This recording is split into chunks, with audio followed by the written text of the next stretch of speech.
My husband invited a stranger into our home, and now my life feels like a tornado. The morning sunlight filtered through the half-open blinds, casting thin beams of light across the bedroom. Maria lay awake, her gaze fixed on the ceiling fan. The gentle hum of its rotation was a stark contrast to the storm inside her mind.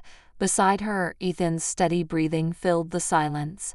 They hadn't spoken much the night before, not beyond the exchange of casual pleasantries and reminders about groceries or bills. 8 years. That's how long they'd been married. 8 years of stability, routine, and what others might call a perfect partnership. They had a nice home, steady jobs, and a predictable rhythm to their days. Yet, for Maria, the comfort had begun to feel suffocating. She slid out of bed, careful not to wake Ethan, and padded to the kitchen. The quietness of the house felt oppressive. As she brewed her coffee, her thoughts wandered back to the early days of their marriage. Back then, everything had felt alive. Ethan used to surprise her with handwritten notes, impromptu road trips, or even just long conversations over wine. But those days seemed like a distant memory, eroded by the daily grind and unspoken resentments. Morning, Ethan's voice startled her. She turned to see him standing in the doorway, his hair tousled and his tie in hand. He offered her a small smile, the kind that didn't quite reach his eyes. "Morning," she replied, her own smile just as faint. Their conversation was brief, filled with the usual exchanges about schedules and plans for the day. As Ethan grabbed his keys and headed out the door, Maria felt a familiar pang of loneliness. That evening, Maria sat on the couch, absently scrolling through her phone. Ethan walked in, carrying a bouquet of flowers, a gesture that, while thoughtful, felt more like a duty than a desire. "I've got something planned for you," he said, placing the flowers on the table. Maria raised an eyebrow. "Oh, what's the occasion?" "No occasion," he replied, his tone light but distant. "You've been working so hard lately. I thought you deserved something special." She smiled politely, not expecting much. Ethan's surprises typically involved dinner at the same restaurant or a movie night. While she appreciated the effort, it rarely felt personal. Later that night, a knock at the door interrupted her thoughts. She assumed it was a delivery or one of Ethan's colleagues dropping something off. But when she opened the door, she was met with a man she'd never seen before. He was tall, with dark skin that seemed to glow under the dim porch light. His confident smile revealed perfect white teeth, and his broad shoulders hinted at strength and assurance. "Hi, I'm Jordan," he said smoothly, extending his hand. Maria hesitated before shaking it, feeling the warmth of his touch linger longer than expected. "Jordan's a personal trainer," Ethan explained, appearing behind her. "I thought he could help you with those fitness goals you mentioned." "Fitness goals?" Maria blinked, momentarily confused. She had made an offhand comment months ago about wanting to feel more energetic, but she hadn't expected Ethan to remember, let alone act on it. As the evening unfolded, Maria found herself drawn to Jordan in a way she hadn't anticipated. They sat in the living room, discussing everything from his passion for fitness to his travels. His voice was smooth, his laugh infectious, and he had a way of making even mundane topics seem fascinating. Ethan joined in occasionally but seemed content to let Jordan and Maria lead the conversation. When he excused himself to take a work call, the dynamic shifted. "You seem tense," Jordan said, his tone gentle. Maria shrugged, unsure how to put her feelings into words. "It's been a long day." "You've got to take care of yourself," he replied, his gaze steady. "Not just physically, but emotionally too." His words struck a chord Maria hadn't expected. For the first time in years, she felt truly seen, not as a wife or a colleague, but as a woman. By the time Jordan left, Maria was emotionally exhausted. She replayed the evening in her mind, dissecting every word, every glance. There was an undeniable connection between them, one she tried to dismiss as harmless but knew wasn't. Ethan, oblivious to her inner turmoil, thanked Jordan for his time and assured him they'd follow up soon. As Maria lay in bed that night, she couldn't shake the memory of Jordan's gaze, the way he seemed to understand her in a way Ethan hadn't in years. Her world, once so predictable and stable, suddenly felt unstable, as though one wrong move could cause everything to crumble. And yet, the thrill of it all lingered. 2 days after their first meeting, Ethan mentioned casually over dinner that Jordan would be coming back for a fitness session with Maria. Her heart jolted at the news, a mix of excitement and guilt coursing through her. "Is that okay?" Ethan asked, noticing her hesitation. "Of course," she replied quickly, masking her emotions. "It'll be good to get started on those goals." When Jordan arrived that sunny afternoon, he was dressed in a fitted shirt and athletic shorts that highlighted his toned physique. His easy smile and calm demeanor made Maria feel both at ease and on edge. Ethan stayed for the first half of the session, observing from the kitchen while typing on his laptop. The exercises began simply: stretches, light movements, and posture corrections. Jordan's hands brushed against Maria's arms and back as he guided her, his touch professional but sparking sensations she couldn't ignore. "You're doing great," he said, his voice low and encouraging. Maria laughed nervously. "Thanks, but I feel like a beginner." "Everyone starts somewhere," he replied, his gaze lingering on hers for a moment longer than necessary. When Ethan excused himself to take a work call, the room grew quieter. The absence of her husband's presence heightened the tension between Maria and Jordan. "You hold a lot of tension here," Jordan said, placing his hands gently on her shoulders. Maria tried to focus on his instructions, but the warmth of his hands and the subtle intensity of his voice sent her thoughts spiraling. She felt vulnerable and exposed in a way that both terrified and exhilarated her. Weeks passed, and Maria found herself looking forward to Jordan's visits more than she wanted to admit. Ethan seemed content with the arrangement, often leaving them alone for sessions while he worked in his office or ran errands. One afternoon, during a particularly challenging stretch, Jordan moved closer to guide her posture. His hands lingered on her back, his voice a whisper near her ear. "Relax," he murmured. Maria closed her eyes, letting herself surrender to the moment. When she opened them, she found Jordan's gaze locked on hers, a question in his eyes that she wasn't ready to answer. As she straightened up, brushing a strand of hair from her face, he reached out instinctively, his fingers grazing hers. The contact was electric, igniting something within her she hadn't felt in years. "I'm sorry," he said, stepping back quickly. But Maria didn't want him to apologize. The space between them felt charged, as though the air itself had become heavier. She knew the boundary had been crossed, even if nothing had truly happened. Yet, the tipping point came one late afternoon, after a session had run longer than usual. Ethan was still out, leaving Maria and Jordan alone in the house. They finished the last stretch, laughter easing some of the tension that had built over the past weeks. "You're improving," Jordan said, handing her a water bottle. "Thanks to you," Maria replied, her smile genuine. As she turned to put the bottle down, Jordan stepped closer. The air between them thickened, and before she could process what was happening, he leaned in.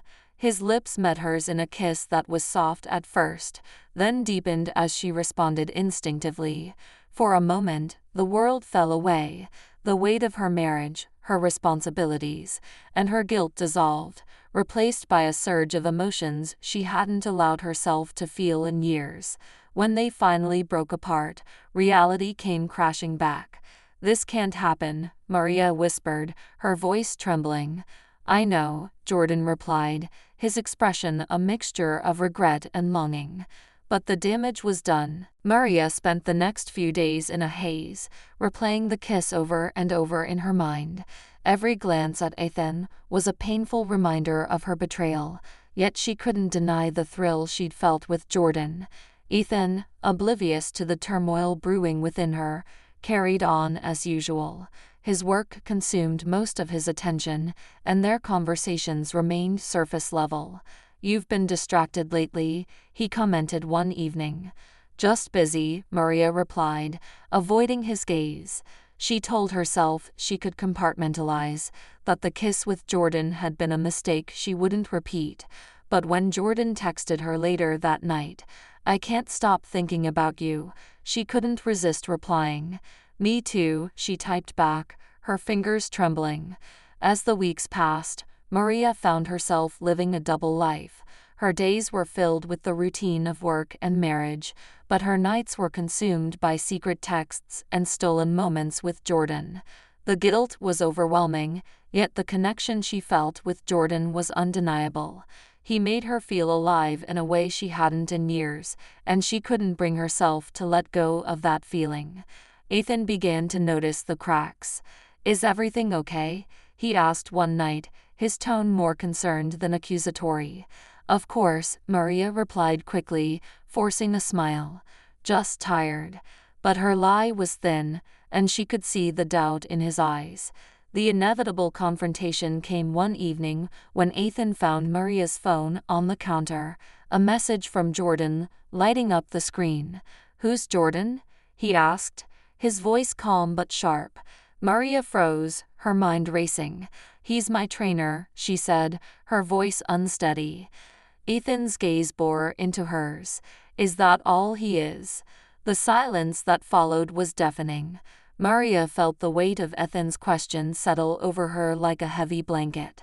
She knew she couldn't lie convincingly, not anymore. "No," she said softly, her voice barely audible. Ethan's expression shifted, his brows furrowing as he processed her answer. "What do you mean, no?" She took a deep breath, her chest tight with anxiety.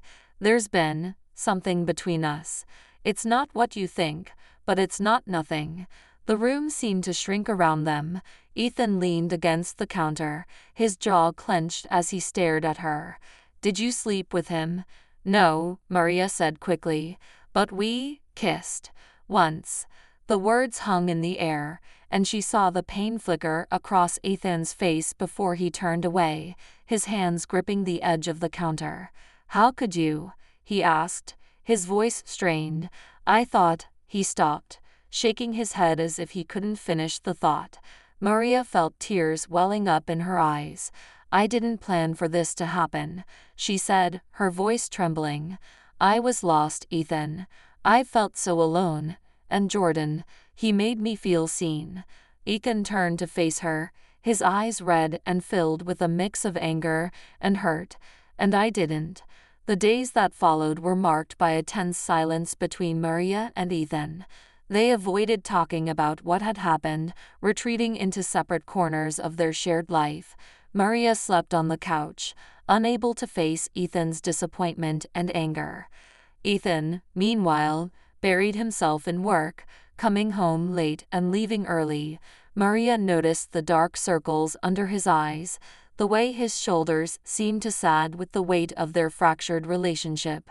One night, as Maria sat alone in the living room, her phone buzzed with a message from Jordan. "Are you okay?" She stared at the screen, her heart beating. She knew she should ignore him, but she couldn't bring herself to cut him off completely. "I don't know," she replied. Maria decided she needed closure with Jordan. She arranged to meet him at a quiet park where they could talk without interruptions. When she arrived, Jordan was already there, leaning against a bench with his hands in his pockets. "Thanks for meeting me," Maria said, her voice soft. Jordan nodded, his expression unreadable. "I wasn't sure if you would." Maria took a deep breath. "This has to stop," she said. "What happened between us? It was a mistake." Jordan's jaw tightened, but he nodded. "I get it," he said quietly, "but I wasn't the only one feeling something, was I?" "No," Maria admitted, "but it doesn't matter. I can't keep living like this. I need to figure out who I am, what I want, and I can't do that while I'm lying to Ethan and to myself. Jordan stepped closer, his eyes searching hers. I just want you to be happy, Maria. That's all I've ever wanted. His words hit her harder than she expected. She felt tears prick at the corners of her eyes as she nodded. I know, she said, but this isn't the way. Maria returned home that evening feeling a strange mix of relief and sadness. She knew she'd made the right decision, but the loss of what could have been with Jordan left an ache in her chest. When she walked into the house, Ethan was sitting at the kitchen table, a glass of whiskey in front of him. He looked up as she entered, his expression weary. "Where were you?" he asked. "I went to see Jordan," Maria said honestly, "to end it." Ethan raised an eyebrow. "And did you?" "Yes," she replied. "I told him it was over. I told him I needed to focus on us, on figuring out how to fix what's broken." Ethan was silent for a long moment before he gestured to the chair across from him. "Sit down," he said. Maria obeyed, her heart pounding. "I don't know if we can fix this," Ethan said finally, "but I think we owe it to ourselves to try." Maria nodded, tears streaming down her face. "I want to try," she said. "I want to make this work." The weeks that followed were some of the hardest of Maria's life. She and Ethan began therapy, where they unpacked years of unspoken frustrations and unmet needs. They learned to communicate in ways they hadn't before, addressing the cracks in their relationship with honesty and vulnerability. Maria also took time to focus on herself. She started journaling, exploring her own desires and dreams outside of her role as a wife. She realized that much of her discontent had come from losing sight of who she was as an individual. Ethan, too, made changes. He began prioritizing time with Maria, setting aside work to reconnect with her through shared activities and heartfelt conversations. Slowly, they began to rebuild the trust that had been broken. Months later, Maria found herself reflecting on everything that had happened. The affair with Jordan had been a catalyst, forcing her to confront truths about herself and her marriage that she'd long ignored. While she would never forget Jordan or the way he'd made her feel, she realized that the journey she was on wasn't about him, it was about finding herself. One evening, as she and Ethan sat on the couch together, he took her hand in his. "I'm glad we're still here," he said. Maria smiled, her heart swelling with gratitude. "Me too," she said.